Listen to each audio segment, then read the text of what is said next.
Hello दोस्तों, फिर आ गया हूँ एक नई कहानी के साथ जिसका शीर्षक है भाई और बहन की कहानी। स्टार्ट करने से पहले चैनल पर नया तो सब्सक्राइब जरूर कर दीजिए और कमेंट में जरूर बताइए कहानी कैसी लगती है। चलिए स्टार्ट करते हैं। माँ पापा कमलेश और अंजलि पूरी इच्छा थी। कमलेश घोड़े पर बैठकर सीख रहा था। उसके पास एक शानदार घोड़ा था। ठीक उसी दिन अंजलि की शादी हुई। जागीरदार के घर में उसकी शादी की। मायके वालों को भी ज़्यादा अंजलि के ससुराल अमीर थे। कमलेश भी अब बड़ा हो गया था। उसकी शादी बाकी थी, लेकिन अचानक उसके पिता की मौत हो गई और कुछ दिनों बाद माँ की भी मौत हो गई। कमलेश अब अकेला रह गया था। अंजलि भी 4 दिन बाद के लिए मायके आई थी, पर वो भी वापस चली गई। उस पर कई लोगों ने फंसाया। एक बार बड़ा सौदा जिसमें शामिल होने के वह घटा हुआ और कमलेश बर्बाद हो गया। उसकी खेती जब्त हो गई, घर की नीलामी हो गई। ऐसे रिलैक्स में रहने वाला कमलेश अब उसके बुरे दिन आ गए। जिसके पास करोड़ों लोग खाना खाते थे, आज वो एक निवाले के लिए तरस रहा था जो फिलहाल पर सोता था। अब वो सड़क पर सोता पड़ा था। जिस कमलेश के हजारों लोग पहले जुड़े हुए थे, वही आज सबके सामने हाथ फैला रहा था। कमलेश ने अपनी बहन के पास जाना चाहता था, लेकिन अमीर बहन के पास भिखारी जैसे कैसे जाऊं? जिसके पास पहले घोड़े पर सवार था, आज उसके पास पैदल कैसे जाऊं? जरी में कपड़े में पहले कैसे जाते थे, अब फटे कपड़े में कैसे जाऊं? लेकिन कमलेश मन में बोला, प्यार अमीरी गरीबी नहीं देखता। मेरी बहन मुझे अपने पास क्यों नहीं आने देती?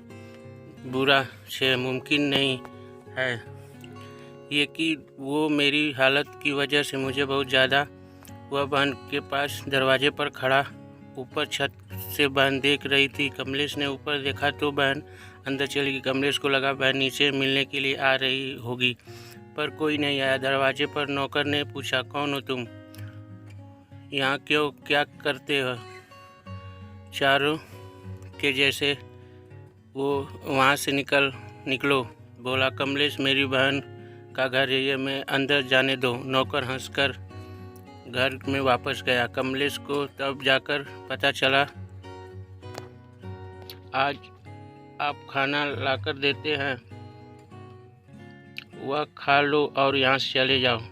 कमलेश ने बहन से पूछा, क्या नौकर में? मेरी साहब बोली, होगा कोई भी अधिकारी, बैठने दो, तबेले में दे दो उसे बासी खाना। कमलेश तबेले में गए। उसकी आंखों में आंसू निकलने लगे। उसके नौकर ने सूखी रोटी दे दी। कमलेश ने वहाँ पर एक गड्ढा खोदा, वहाँ पर उसने रोटी को दबा दी। पानी पिए बिना वहाँ से चला गया। उस दिन के बाद कुछ सोचकर कमलेश दूर देश चला गया। वहाँ के राजा का एक नौकर बना। एक बार राजा को बहुत कठिनाई समस्या आई। कमलेश की सलाह से राजा उस समस्या से बाहर निकल गया। कमलेश से खुश होकर राजा ने उसे मुख्य प्रधान बना दिया। कमलेश के कहने के मुताबिक राजा सब काम करने वाला था। नए प्रधान के रूप में कमलेश का वाह वाह होने लगा। कमलेश ने अब शादी भी कर ली थी, बड़े बंगले में रहने लगा। अब अपनी बहन को जाकर मिले ऐसा उसे तभी अपनी पत्नी के साथ बहन के घर के लिए निकला। साथ में हाथी घोड़े चारों शोरों से वह वहाँ गया। अपने से आगे अपनी जासूस बहन को आने का संदेश देने के लिए भेज दिया। जासूस ने जब बहन को यह सूचना दी तो बहन एकदम से उठी। वह अपने पति के साथ दरवाजे पर खड़ी होकर भाई का स्वागत करने के लिए ढोल नगाड़े से बजा रहे थे। बड़े गमले से भाई बहन के घर आए। दूसरे दिन बिग हेक्टेयर गांव के बड़े बड़े लोग न्योता दिया। चंदन की टेबल थी, चांदी की थाली, पंच सरपंच थे। सारे लोग टेबल पर बैठने वाले थे। साथ में एक भाई एकदम से उठा, सारे हो गए, क्या हुआ? पूरे गले से कमलेश एकदम से तबेले में चले गए। वहाँ पर उसने गड्ढा खोदकर जो रोटी उसमें डाली थी, उस रोटी को निकाली। अंजलि कमलेश को बोली, भैया एक पागल जैसी हरकत क्या कर रहे हो? उसने कहा, दीदी तुम्हारे भाई के लिए बैठने के लिए तबेला और खाने के लिए बासी रोटी ठीक है, यह सब भाई के लिए नहीं है, यह मेहरबानी भाई के लिए नहीं है, यह सारा मान सम्मान भाई के लिए नहीं है, यह सब तुम मेरे की वजह से कर रही हो। यह सब सुनकर अंजलि को उसकी उस बुरी बर्ताव की याद आई जो उसने कभी अपने गरीब भाई के साथ की थी। उसे अपने किए पर खतरा होने पर उसने कमलेश के पैर पकड़ा और बोली, भैया भूल गई मुझे से, अब आप अपनी इस नादान बहन को माफ़ कर नहीं करेंगे क्या? वापस नहीं करोगे? अपने प्यार को नहीं भूलेंगे भैया? मुझे करो और घर ले चलो।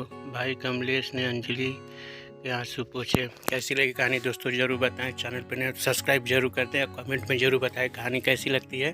Thank you for watching.